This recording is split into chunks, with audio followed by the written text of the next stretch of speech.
Yan. Good morning po sa ating lahat. Magandang umaga po. Isang mapagpalang araw po sa inyong lahat. At salamat po sa Panginoon dahil sa kabila po ng hindi magandang panahon ay nandito pa rin po tayo nagkasama-sama na nagpupuri at sumasamba po sa ating Panginoon. Ilang araw na po ang nakakaraan ay dumaan po sa ating bansa ang bagyong Tino. Okay, so dito po sa atin sa Bulacan, hindi po natin ganong naramdaman yung epekto. Pero as we all know, sa panonood po natin sa mga balita, ay grabe po ang naging epekto nito sa Cebu. Marami po sa mga kababayan po natin ang hindi po nakapaghanda at hindi po talaga in-expect yung nangyari pong trahedya kung saan nagkaroon po ng flash flood. At marami pong buhay. Kung di po ako nagkakamali, 100 plus ang casualty po natin. Wala pa po doon yung milyon or daang milyong properties na naapektuhan. So hindi pa po tayo nakaka-move on sa Barangay Tino. Nandiyan na po si Uwan. Hindi ko nga pala kung Uwan o Uwian. No? Hindi pa po natin ganong nararamdaman. Kanina po ay madilim pa lang pero hindi po umuulan. Pero kanina 5 a.m. ay nanood po ako sa social media ng report po ng Pag-asa. At sa bandang Samar, Catanduanes, Bicol ay binabayo na po sila ng bagyong Uwan. At sabi po sa balita ay maybe this afternoon, hanggang mamayang gabi, hanggang bukas daw po natin mararamdaman yung lakas po ng bagyo. So ang prayer po natin mga kapatid ay hanggat maaari, kung pwede nga pong mawala yung bagyo para hindi na po tayo mahirapan, hindi na po maapektuhan yung maraming Pilipino. Yun po ang prayer natin. At siyempre concerned din po natin yung mga kababayan po natin, lalo tigit yung mga kababayan po natin na sa panahon ngayon ay wala pong kabuhayan na pwede pong maapektuhan talaga ng bagyo. Pero mga kapatid, ang nakakatuwa po sa ating mga mananampalataya, isang blessing po sa atin ni Lord. Sa kabila po ng bagyo, meron po tayong pag-asa. Tama po? We have hope beyond the storm. Kaya ngayong umaga po, pag-usapan po natin, hindi po natin pag-usapan ng bagyo, pag-usapan po natin ng rainbow. Dahil makulimlim, at dahil madilim, at dahil last week po, pinag-usapan na po natin yung mga bagyo sa buhay. Pag-usapan po natin yung lumalabas pagkatapos ng bagyo. Pag-usapan po natin ngayon yung rainbow. Pero bago po yun, manalangin muna po tayo. Pag-pray po natin yung mga kababayan po natin. Let's pray. Aming Ama, kagaya po ng aming pong inawit, ay alam po namin na wala pong imposible po sa inyo. Nothing is impossible with you. Kaya Lord, kung maaari po, na lumihis yung bagyo, yun po yung prayer namin. Pero kung kalooban niyo po na kami po talaga ay daanan ng bagyo na to, dalangin namin na bigyan niyo po kami ng pag-asa at bigyan niyo po kami ng assurance na sa kabila po ng mga bagay na pagdadaanan or pinagdadaanan po namin, ay masusumpungan po namin yung habag ninyo, masusumpungan po namin yung kapangyarihan ninyo at alam po namin na tatatag po ang aming mga pananampalataya. At dalangin po namin, aming Ama, yung mga kababayan po namin na naapektuhan po ng mga nakaraang bagyo at naapektuhan po ngayon ng malakas na bagyo. We pray, Father, for your mercy. We pray, Father, for your protection sa kanila. At dalangin po namin na sa mga ganitong pagkakataon ay higit dun sa bagyo. Makita po namin yung pangako niyo po sa amin. Makita po namin yung kaligtasan nagmumula po sa inyo. At dalin po kami ng mga ganitong sitwasyon upang patuloy po tumatag ang aming pananampalataya. Maraming salamat po aming Ama. Ito po ang aming dalangin sa pangalan po ng aming Panginoong Hesus. Amen. Ang teksto po ng ating pag-aaralan ngayon matatagpuan po sa Genesis chapter 9. So kung familiar na po kayo sa storya ni Noe, ay alam na po natin yan, pero hindi po natin pupuntahan yung baha. Kagaya po ng sinabi ko sa inyo kanina, tapos na ang bagyo, tapos na po ang baha, pag-uusapan po natin ngayon yung baghari.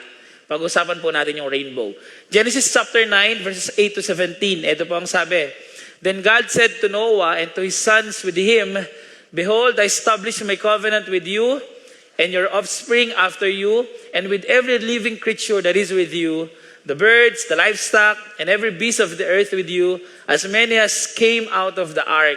It is for every beast of the earth I establish my covenant with you, that never again shall all flesh be cut off by the waters of the flood, and never again shall there be a flood to destroy the earth. And God said, This is the sign of the covenant I make between me and you and every living creature that is with you for all future generations. I have set my bow in the cloud, rainbow, and it shall be a sign of the covenant between me and the earth. When I bring clouds over the earth and the bow is seen in the clouds, I will remember my covenant that is between me and you and every living creature of all flesh. And the water shall never again become a flood to destroy all flesh. Verse 16.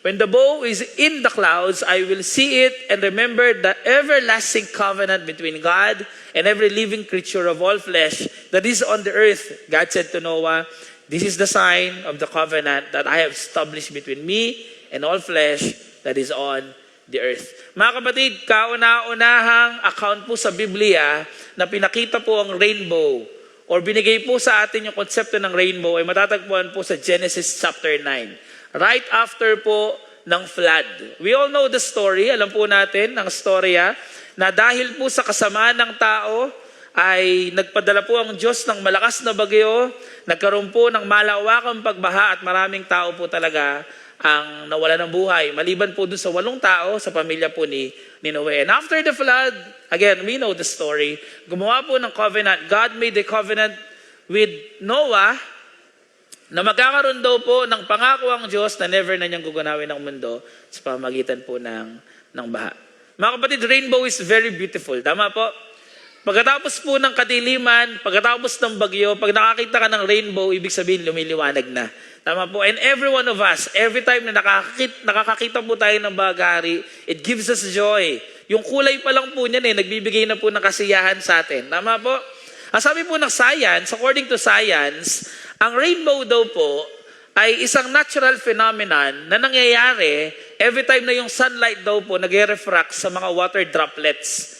At dahil daw po yung sunlight, tumatama doon sa mga water droplets, nagkakaroon daw po ng reflection at yun daw po yung nagiging rainbow. Ibig sabihin po mga kapatid, alam na po natin yon. Bata pa lang po tayo, alam na natin na ng rainbow ay bunga po ng refraction ng sunlight sa kanong water droplets. Tama po? Sino po dito naniwala na sa dulo ng rainbow may ginto?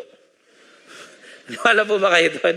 Di ba? Nalin lang po tayo ng mga alamat na pinapanood natin, mga alamat na binabasa natin. Di ba? Sabi natin dati, pag may rainbow, puntahan mo yung dulo, may ginto. Mga kapatid, hindi po yun totoo. Wala pong ginto sa dulo ng rainbow. Sa dulo po ng rainbow, may promise si Lord. Walang ginto, pero may promise po ang ating Panginoon. At yun po ay isang covenant na dapat panghawakan po natin bilang mga mananampalataya. Alam niyo po ang science, in-explain po ng science kung paano po nagkakaroon ng rainbow. Pero alam niyo po ang Bible, in-explain niya kung bakit mayroong rainbow. Kaya yan po yung pag-uusapan po natin ngayong umaga na to. Yung kagandahan po ng rainbow na yan. Ayoko pong mag-focus po kayo sa bagyo, mga kapatid. Alam ko po na may kakaharapin tayong bagyo, pero wag po kayong tumingin sa bagyo. At tingnan niyo po yung rainbow pagkatapos nung bagyo. Mga kapatid, rainbow is not only a scientific display, but a spiritual declaration and a divine reminder of God's mercy after judgment. Hindi lang po to natural phenomenon, isa po itong pagkilos ng Diyos sa atin na every time na lalabas po ang baghari, it's a promise ng grace, ng goodness, ng faithfulness po ng Diyos sa ating buhay. Kaya ngayon po mga kapatid, 2 bagay lang po ang gusto ko pong tignan natin dito pagdating sa rainbow. Pastor, ano ba ang purpose ng baghari?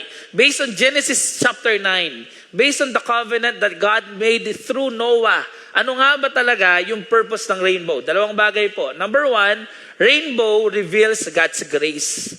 Okay? Unang salita na gusto ko pong pagtuunan natin ng pansin pagdating po sa rainbow, yung tinatawag po natin kagandahang loob ng ating Panginoon. Mga kapatid, yes, rainbow is beautiful.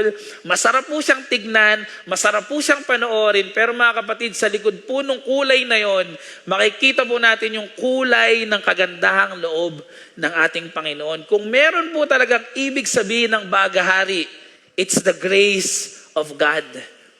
Because rainbow reveals God's grace. Para maintindihan po natin yung konsepto ng grace, bumalik lang po tayo ng konti. Ano po ba yung nangyari? Bakit po nagkaroon ng bagyo? Bakit po nagkaroon ng baha? In Genesis chapter 5, ito po ang nangyari. The Lord saw that the wickedness of man was great. Imagine niyo po ito po ang context. Bago po magkaroon ng bagyo, bago magkaroon ng baha, ang nakita daw po ng Diyos, ano daw po? Kasamaan ng tao. The Lord saw that the wickedness of man was great in the earth and that every intention of the thoughts of his heart was only evil continually. Grabe po, no? Pinakita po dito yung kasamaan ng tao. Ang sabi po doon, lahat daw po ng intensyon ng puso natin, lahat daw po ng intensyon ng isip natin, ano daw po? Purely evil. Evil continually. And the Lord regretted that He made man on the earth and it grieved Him to His heart. Grabe po yung dalawang word na ginamit dyan. The Lord regretted, nagsisi ang Diyos at nag-grieve daw po ang puso ng Diyos dahil sa kasamaan na ginawa ng mga tao. Mga kapatid, this is the context. Kung bakit may bagyo, kung bakit may baha, at kung bakit may rainbow. Because when God look at us, ang nakita po niya, wickedness. Nung tinignan daw po tayo ng Diyos, ang nakita niya, kasamaan.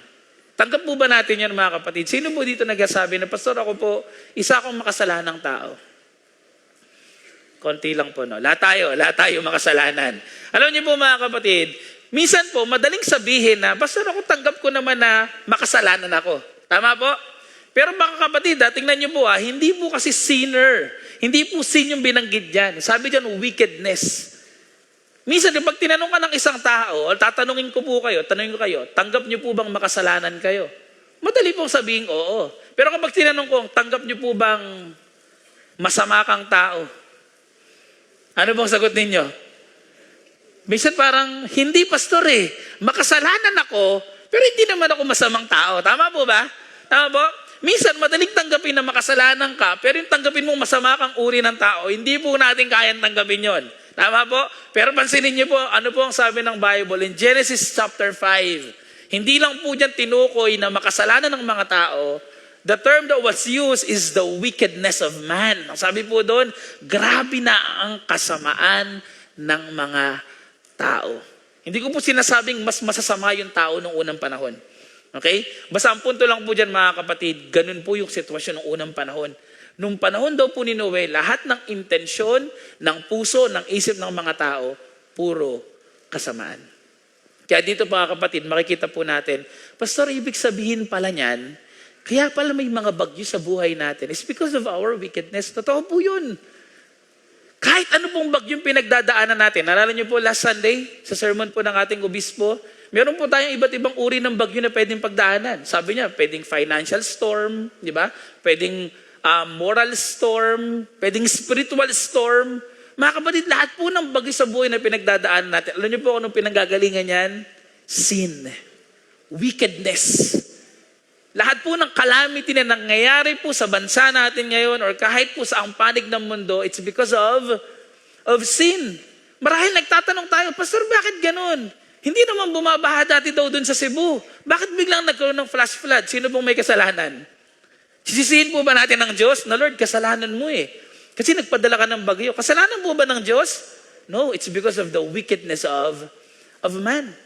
Pastor, bakit ganun? Bakit maraming tao ngayon ang naghihirap? Sisisihin po ba natin ng Diyos? No. Lahat ng calamities sa buhay po natin ngayon, ang susi po niyan, ang pinagmulan po niyan, kasamaan ng tao. Kaya mga kapatid, ito mapaalala po sa atin to. Any storms in your life right now, ang pinanggagalingan po niyan, kasalanan. At may purpose Lord kung bakit po pinaparana sa atin yan. Evaluate nyo lang po. Bakit po ba kayo may bagyo sa buhay ngayon? Number 1, is it a correction from the Lord? Correction po ba yung bagyo na yan? Alam niyo po, may mga bagyo sa buhay na pinabadaan si Lord to correct us. Yan po yung nangyari dito. Tingnan niyo po verse 7 ng Genesis chapter 5. So the Lord said, I will blot out man whom I have created from the face of the land. Man and animals and creeping things and birds of the heavens, for I am sorry that I have made them. Sabi ni Lord, pababahain ko sa buong mundo. Bakit? Kasi gusto kong i-correct yung maling ginawa ng mga tao. Mga kapatid, minsan po sa buhay natin, may mga bagyo po tayong pinagdadaanan na ang reason po, kinokorek tayo ni Lord. May ginawa kang mali, may ginawa kang kasalanan, may maling desisyon, may maling relasyon na pinasok, may dumating na bagyo. You know the purpose why. Bakit binigay ni Lord yung bagyo na yan? For correction. At mga kapatid, ito pong paalala sa atin. kapag dumating po ang bagyo ng correction sa buhay natin, magpa-correct po tayo. Sabi niyo sa katabi niyo, magpa-correct ka. Diba? Minsan po, nagja-justify pa tayo eh. Diba? Bakit Lord? Ba't ko pinagdadaanan yung mga bagay na to? I don't deserve this. Talaga ba? Talaga bang hindi natin deserve yung mga bagyo sa buhay? Mga kapatid, lahat po ng bagyo na pinagdadaanan natin, it's because of sin at may purpose po si Lord dyan. Maybe, it's a correction from the Lord. Pangalawa, aside from correction, baka naman tinuturuan ka ni Lord na mag-submit. Minsan, wala ka namang ginawang mali, tama naman ang ginagawa mo, pero tinuturuan ka ni Lord na magpasakop sa kanyang kalooban. Ganyan po yung nangyari kay Noe. Di ba po? Genesis chapter 5. Sabi ni Lord, nakita niya na masama lahat ng tao, pero meron pong isang righteous na tao doon. Sino daw po? Si Noe. And God said to Noah, I have determined to make an end of all flesh, for the earth is filled with violence through them. Behold, I will destroy them with the earth. Ito po ang command kay Noe. Kay Noah, sabi doon, make yourself an ark of gopher wood. Make rooms in the ark and cover it inside and out with pitch. Sabi ni Lord kay Noah, sabi niya, you know what, Noah, I know, grabe, yung wickedness ng mundo, sobrang lala na. So ganito ang gawin mo. I want you to submit dun sa kalooban ko and make an ark. Gumawa ka ng isang malaking barko. Okay? Mga kapatid, mahirap po yun. Hindi na po natin i-elaborate to. Pero we all know na ginawa po yun ni Noe. Okay? Hindi po niya ginawa ng 5 years, 10 years, 20 years, 50 years. No, mga kapatid, 100 years. Ganun katagal. Ganun kahaba yung span ng paggawa po doon. Kaya sabihin ko po sa inyo, hindi po yun madali. Pero ang kagandahan po dito, nung dumaan po yung bagyo na yun kay Noe, ano pong nangyari? Siya po ay nagpasakop sa kalooban ng Diyos. Minsan po may mga dadaang bagyo sa buhay natin. Tama po? Ang tinuturo sa atin ni Lord, submission. Minsan kasi matigas po ulo natin eh. Tama po? Minsan matigas ulo natin. Naalala niyo po si Prophet Jonah. Sabi ni Lord kay Jonah, punta ka sa Nineveh. Matigas ang ulo. Sabi ni Lord, ayoko dyan sa Nineveh. Dito ako pupunta sa Tarsus. Okay, ano pong ginawa? Bagyo na naman. Storm. Tigas ulo mo hinagi sa dagat, kinain tuloy ng malaking isda, binugas dun din sa Nineveh. Alam niyo po, hindi naman tayo makakatakas sa kalooban ni Lord eh. Kaya nga po, ang hinihingi sa atin ni Lord, everyday submission. Kasi at the end of the day, doon ka rin naman pupunta sa kalooban ni Lord, huwag mo nang pahirapan yung sarili mo. Tama po ba? Minsan tayong mga tao, tigas po ng ulo natin. Sino po dito yung sa mga tatay nagdadrive? Tapos nag-Waze ka, nag-Google Maps ka, di ba? Sinabi na ni Maps na dito ka dumaan kasi traffic dyan. Ang tigas pa ng ulo mo, nagmagaling ka pa. Ay, hindi po laging tama si Maps Minsan napapahamak din po ako dahil dyan kay Maps Last week nga po, pumunta kami ng Baguio, yung LCC planning, di ba po? Nauna po kami dun Sa Baguio, ang dami pong one way dun.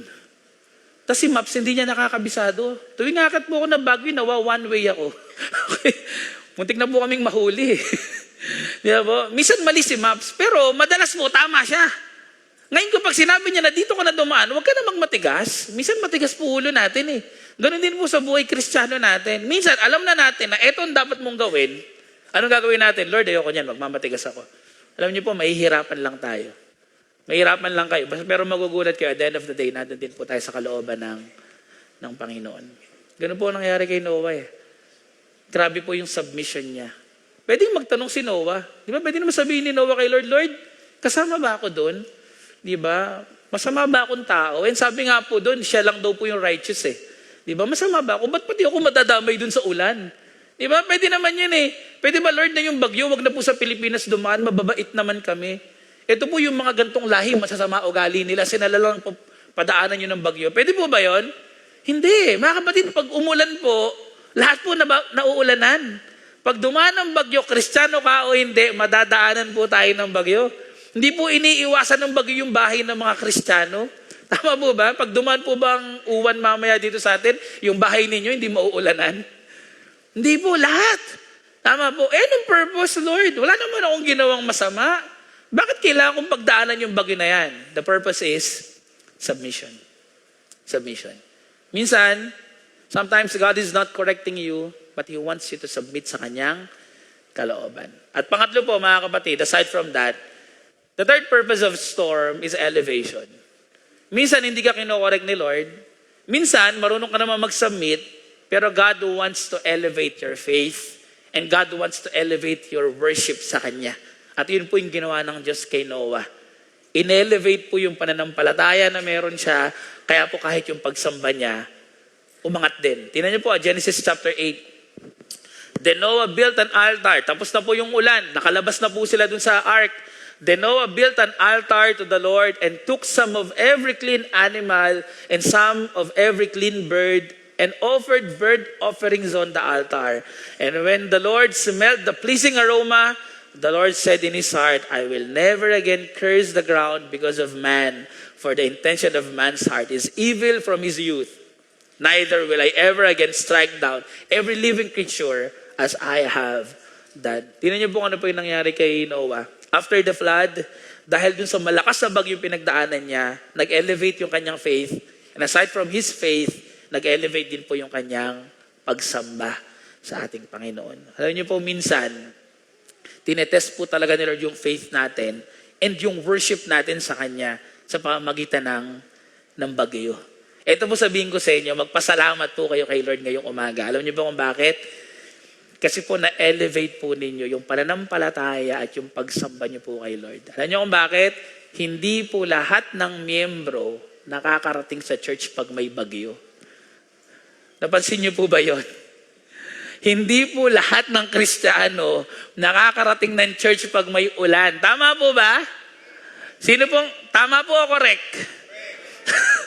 Tama po, di ba?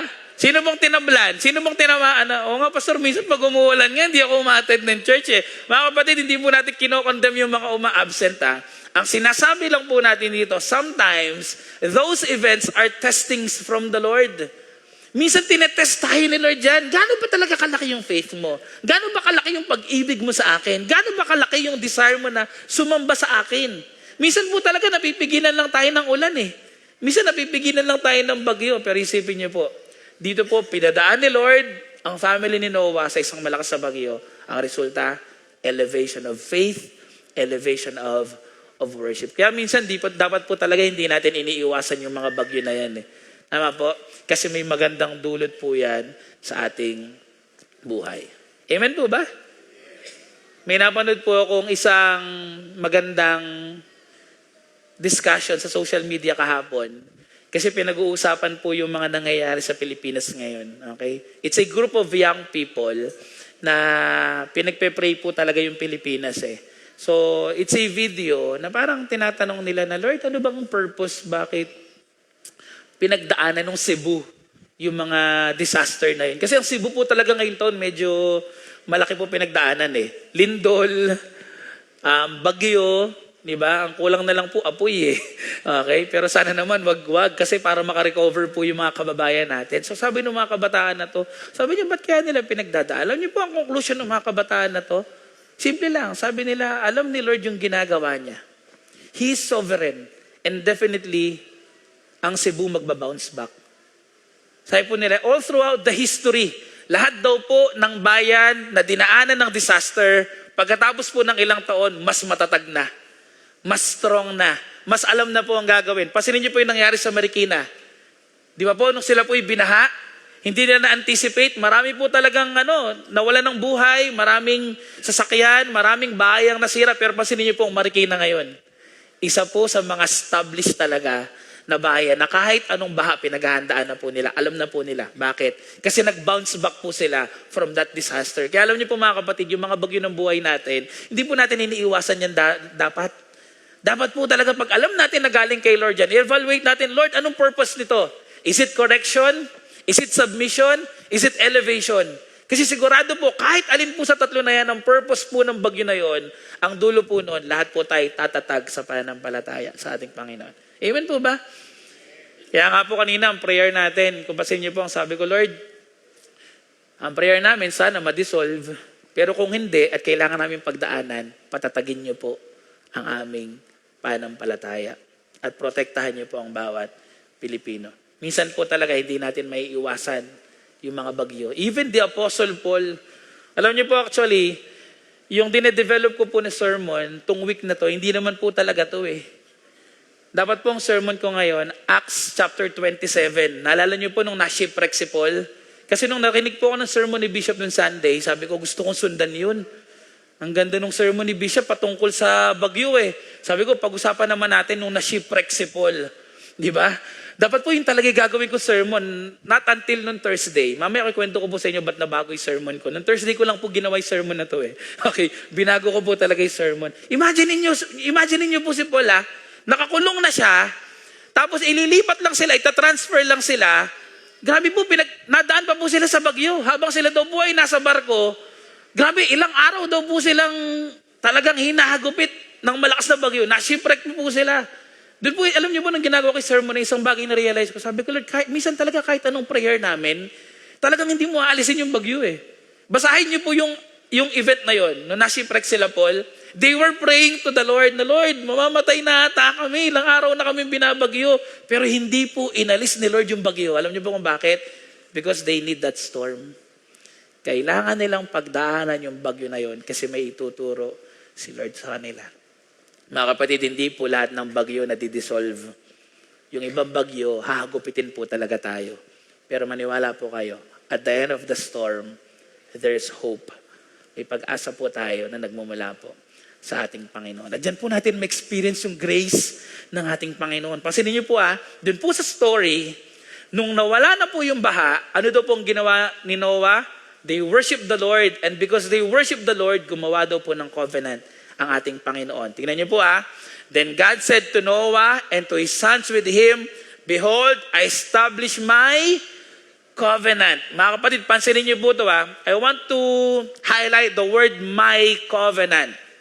Bakit po? Kasi po, kung meron pong nag-initiate ng covenant, it's God.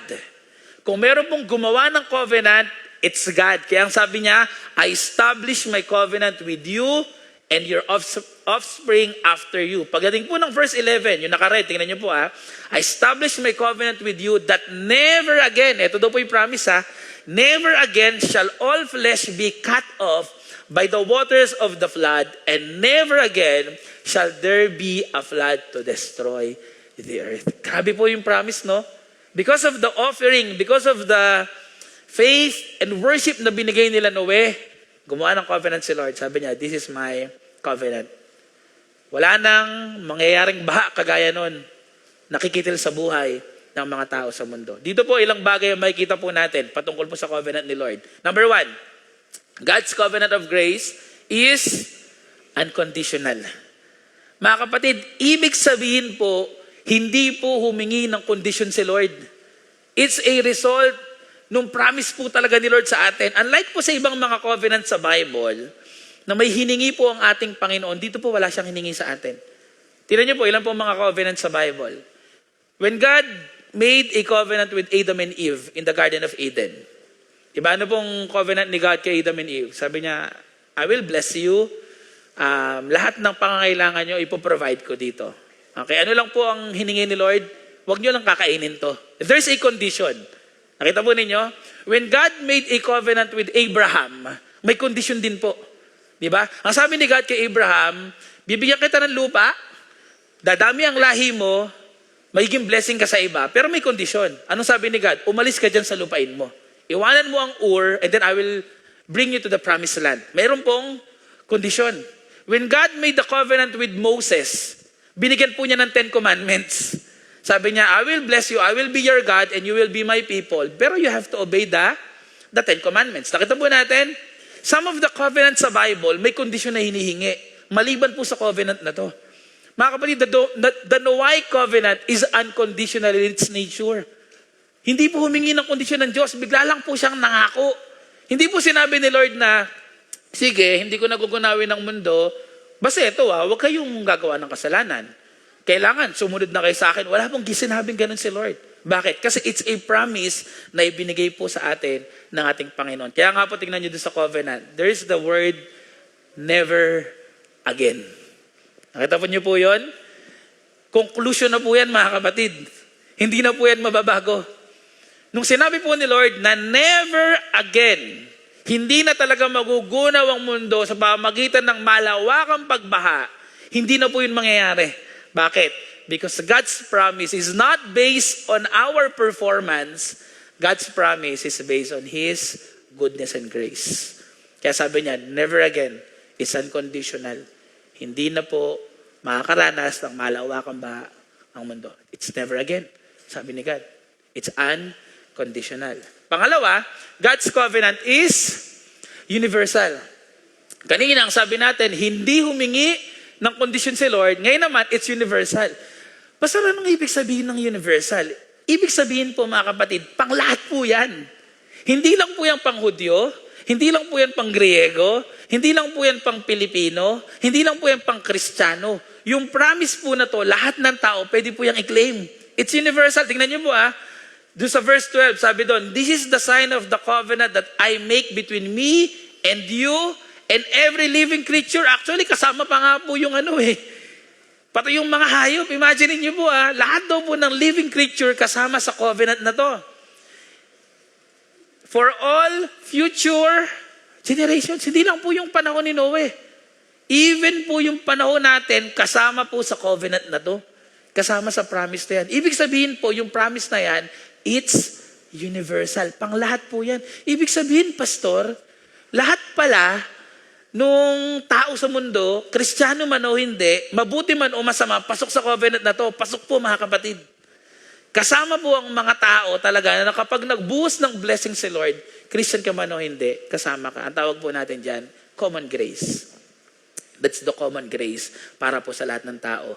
The rainbow then is God's common grace and goodness to all humanity. Dito po makikita natin, nag-promise si God kay Noe, lahat po ng tao kasama po dyan. God's covenant of grace is unconditional, it's universal, and pangatlo po, this is very important, God's covenant of grace is unmerited. Pag sinabi po natin unmerited, mga kapatid, hindi niyo po kailangang pagtrabahuhan, hindi niyo po kailangang pagbayaran, hindi po ninyo kailangang gumawa ng kahit ano. It's free. Pag sinabi po natin unmerited, it's a free gift from the Lord. Alam niyo po yung rainbow, o yung word na bow, actually hindi po rainbow yung ginamit sa Bible Kaya po kanina nung binasa po natin sa English, ang ginamit lang po dun bow. Kasi para lang po siyang di ba, yung bow and arrow. Okay, alam niyo po kung bakit bow ang tawag dyan. Tingnan niyo po The Hebrew word for bow, kesheth, is the same word used for a warrior's weapon. Nakita niyo po yun? Kaya po bow ang tawag doon. Kasi alam niyo po yung pana, di ba, yung bow and arrow. Ano po ba yung korte nun, nung bow? Di ba papaganon po talaga siya? Para siya talagang korte ng rainbow. Kasi po originally talaga mga kapatid, yung term po na bow or yung kesheth na yan, the same word na ginagamit po talaga dun sa pana.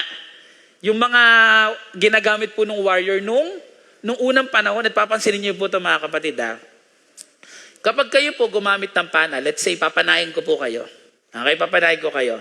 Di ba merong bow, tas meron pong arrow. Kanino po nakaturo yung bow? Sa inyo. Tama po yung arc niya, papaganon. Tama po? So halimbawa naman, meron akong papanahin dito sa bandang left ko. Yung bow, saan nakaturo? Sa left. Okay? Pag may papanahin ako sa right, saan nakaturo yung bow? Sa right. Tanungin ko po kayo, yung rainbow, saan po nakaturo ang bow? Sa taas po, sa baba? Sa taas. Alam niyo po kung bakit? Because God's covenant of grace is unmerited. It's free. Hindi na po sa atin nakatutok.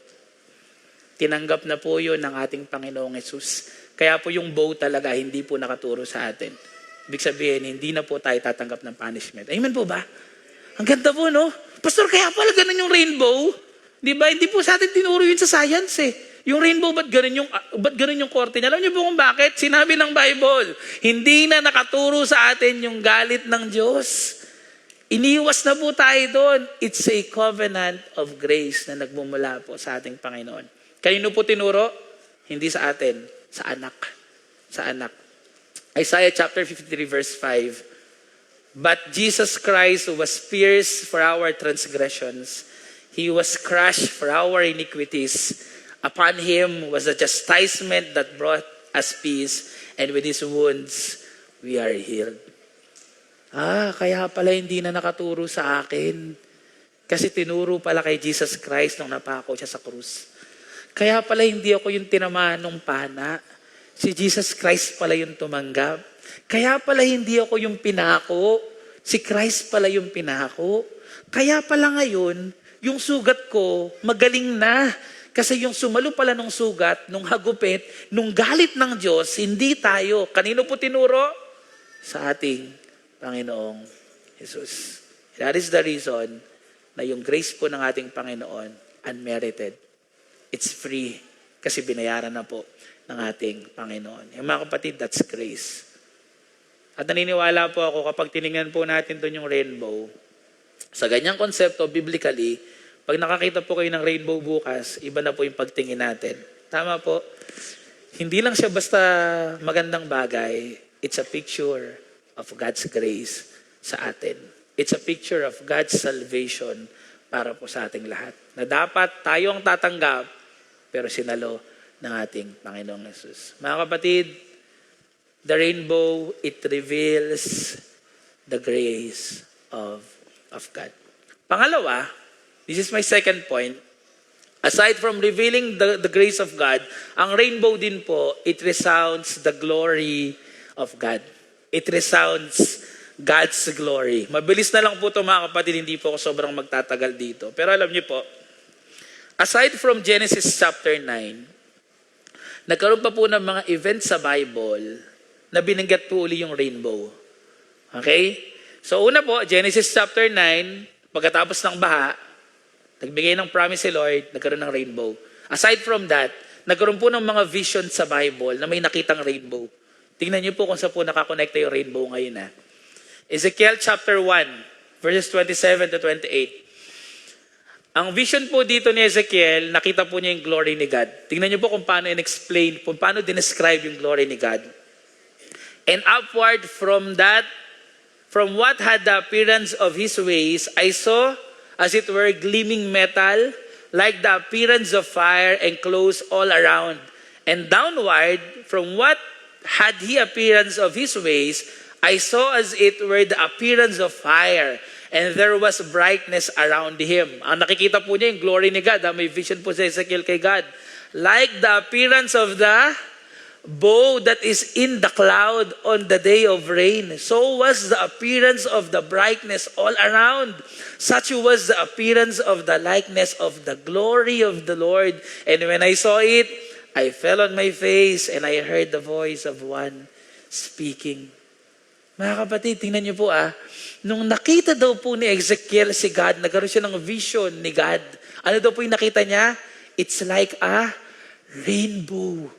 The glory of God is like a rainbow. At hindi lang po si Ezekiel ang nakakita niyan. Punta po tayo sa New Testament. Book of Revelation. The Apostle John, nagkaroon din po siya ng vision. Revelation chapter 4. Dinala ni Lord si John sa langit. And at once, I was in the Spirit, and behold, a throne stood in heaven. Nagkaroon siya ng vision kay God. With one seated on the throne. Sino po yun? Ang Diyos. And he who sat there had the appearance of jasper and carnelian. And around the throne was a rainbow that had the appearance of an emerald. Again, nung pinakita po yung glory ni God, nung dinescribe yung glory ni God, dinescribe po yun na parang rainbow. Nakita mo natin? Genesis chapter 9, pinakita yung grace ni God through the rainbow. Ezekiel chapter 1, Revelation chapter 4, pinakita ang glory ni God at dinescribe na parang rainbow. Bakit? Mga kapatid, maliban po sa grace ni God, every time na makikita po natin ang rainbow, nire-reflect po nito yung kalwalhatian ng ating Panginoon. Kung ngayon pa lang po, nagagandahan na po kayo sa rainbow, abangan po natin, pagkakait natin sa langit. Abangan po natin kung paano po magliwanag yung glory ng ating Panginoon. Dinescribe na parang rainbow. Ibig sabihin po mga kapatid, the rainbow is not just a memory of God's grace, but an eternal symbol of God's glory. Ibig sabihin mga kapatid, every time na lumalabas po ang rainbow pagkatapos ng ulan, pagkatapos ng bagyo, nire-remind tayo ni Lord sa kanyang kalwalhatian. Kaya pansinin niyo po Ano daw po yung ginawa ni Ezekiel nung nakita niya yung rainbow? Nagpatira pa at sumamba. Ano po yung ginawa ni Apostle John nung nakita niya yung glory ni God? Sumamba sa ating Panginoon. Ibig sabihin pala mga kapatid, every time na pagkatapos ng bagyo, ine-expect po ni Lord na ma-appreciate natin yung glory niya through the rainbow at ang dapat po maging respond natin, ano? Pagsamba. So ibig sabihin pala, kapag may storm, dapat tayo ay sumasamba. Kaya nga sabi ko po sa inyo panalong-panalo po kayo ngayon Imagine niyo may bagyo, pero nandito tayo at sumasamba sa ating Panginoon. Mga kapatid, kahit nasaan tayo, pag nagkaroon ng bagyo, in-expect po sa atin ng Panginoon na tayo po ay sasamba. At maliban po sa glory ni God, ang rainbow po, may isa pa pong account sa Book of Revelation na binanggit yung rainbow. Pero explain ko po ito ng konti Medyo theologically dinidiscuss po ito Revelation chapter 10 verse 1. Again, vision pa rin po ni Apostle John. Then I saw another mighty angel coming down from heaven, wrapped in a cloud, with a rainbow over his head. Again, a rainbow over his head. And his face was like the sun, and his legs like pillars of fire. Sa tingin po ninyo, sino tinutukoy dyan sa Revelation chapter 10? Then I saw another mighty angel. Naghahati po or divided po yung mga theologians dyan. First option is, sabi nila, it could be Jesus Christ. Tama ba? It could be Jesus Christ kasi yung explanation po na yung face niya is like the sun, consistent sa description po sa Revelation chapter 4 and 5 sa ating Panginoong Jesus. So sabi ng mga Bible scholar, it could be Jesus Christ. Or second option, it's a mighty angel talaga. Hindi daw po ang ating Panginoong Jesus. So, maganda rin po yung argument nila nang sabi nila, hindi yan pwedeng si Jesus Christ. Kasi pag tinuloy niyo po yung Revelation chapter 10, sa verse 5 niyan, ang sabi po doon, sumamba daw po yung angel Okay, so sabi nila, hindi si Jesus Christ yan kasi hindi niya gagawin yun. Tsaka never po sa Book of Revelation na inattribute si Jesus sa angel. So, sino ba talaga yan? Si Jesus o si angel? Hindi po natin sure. Pero ito po ang conclusion dyan, mga kapatid. Regardless kung si Christ po yan, o isa lang angel, yung glory po ng rainbow na yon represents the glory of Jesus Christ. Sabi po ng mga Bible scholar. Hindi sila magkasundo Hindi po talaga matukoy. Sino ba yan? Si Christ or isang uri lang talaga ng angel? We don't know, sabi nila. Pero one thing is for sure. Yung radiance, yung glory ng angel na yon represents the glory of Jesus Christ. Bakit? Sino po ba ang perfect representation ng Diyos Ama na nasa langit? Wala na pong iba kundi ang ating Panginoong Jesus. Kaya dito mga kapatid, makikita po natin na maliban po sa glory ng Diyos, yung rainbow, lagi rin pong attributed sa glory ng ating Panginoong Jesus. So ano pong application natin dyan mga kapatid? If the rainbow reflects the glory of God, ano po yung mga kailangan natin gawin? Tatlong bagay. Number 1, rest in God's faithfulness. Mga kapatid, in any storm na pinagdadaanan po natin, God wants us to trust Him. Magtiwala tayo na tapat po ang ating Panginoon. Parang pasukukan na ba sa buhay na, Lord, bakit ganon? Yung bagyo na to, hindi na natapos. Yung bagyo sa family ko, hindi na naubos, hindi na natapos. Yung bagyo sa trabaho ko, yung bagyo sa finances namin, hindi natapos. Pasukukan na ba? Mga kapatid, God wants you to trust Him. To trust His faithfulness. Pangalawa, God wants us to revere Him in the midst of the storm. Sa kabila po ng bagyo, God wants us to worship Him. To give reverence on Him. God wants us to have a heart na grateful pa rin sa kabila po ng mga pinagdadaanan natin. And pangatlo po mga kapatid, God wants us to reflect His beauty. Sana po pagkatapos ng mga bagyo sa buhay natin, ang makita po sa atin, yung beauty ng ating Panginoon. Ang ganda po nung makikita natin sa social media, sa kabila po ng mga nangyayari sa kababayan natin sa Cebu. Di ba pag pinakita po yung picture, sirang-sira po talaga yung malaking bahagi ng Cebu. Pero ang dami pong picture doon, yung mga Cebuano, pag pinicturean sila, nakangiti pa din. Diba? Yung iba syempre, marami pong umiiyak, namatayan. Pero sabi nga po nila, ganun daw po ka-resilient. Siyempre, ayaw naman natin romanticize yung pagiging resilient ng mga Filipino. Pero totoo po, sa kabila po ng bagyo, nagagawa pa rin pong ngumiti ng mga Pilipino. Bakit? Kasi po, nagre-reflect po sa atin yung beauty ng ating Panginoon. Sana po mga kapatid, pag dinaanan tayo ng bagyo, kahit anong bagyo pa ng buhay yan, pagkatapos po nun, mas naging kawangis tayo ni Jesus Christ. Hindi po yung dinaanan ka ng bagyo, mas naging masamang tao ka. May mga ganun pong tao, no? Dinaanan ng bagyo sa buhay, naging maramot. Dinaanan ng bagyo sa buhay, naging masungit. Dinaanan ng bagyo sa buhay, naging masama. Hindi po yun ang purpose ng bagyo, mga kapatid. Pinapadaanan po tayo ni Lord ng mga bagyo sa buhay, kahit anong uri ng bagyo yan. Kasi pagkatapos ng bagyo, ang gusto ni Lord, i-reflect natin yung beauty ng ating Panginoong Yesus. Na kahit gaano pa kasama yung nangyari, tayo po hindi magiging masama. Kahit gaano pa kapangit yung nangyari, tayo po hindi magkakaroon ng pangit na ugali. Amen po ba? Pagkatapos ng bagyo, dapat kawangis tayo ng ating Panginoong Jesus. Bakit? Because the rainbow reflects the glory of God. Sana po, makita po sa atin yon. Alam niyo po mga kapatid, simple lang po yung mensahe ng Diyos sa atin sa umaga na to. Ayoko pong mawalan tayo ng pag-asa. Hindi ko po alam kung last na po ba si Uwan ngayong taon eh. Yun na po tayo eh, di ba? Para maubusan natin yung yung A to Z. Okay, hindi ko alam kung aabot pa tayo ng hanggang Z. Pero mga kapatid, I want to encourage IRM Cathedral, tayo pong lahat, na meron tayong pag-asa. Sa likod po ng kadiliman, sa likod ng mga maitim na ulap, meron pong rainbow. Nandun po ang ating Panginoon, na sovereign, na may control po ng lahat ng bagay. Kwento ko po sa inyo yung reason ba't po nagbago yung sermon, kung bakit dito po napunta yung sermon. Again, gumagawa po ako ng sermon, dapat ang sermon po natin na shipwreck si Paul. Pero last Thursday po ng hapon, umulan eh. Umulan po dito, napansin niyo po ng Thursday. Sino po nakakita ng rainbow ng Thursday? Around 4:30 p.m. Kasi nung 4:30 po, bumaba po kami, pinaglaro namin yung mga bata dyan sa court, yung mga kids. Tapos umulan.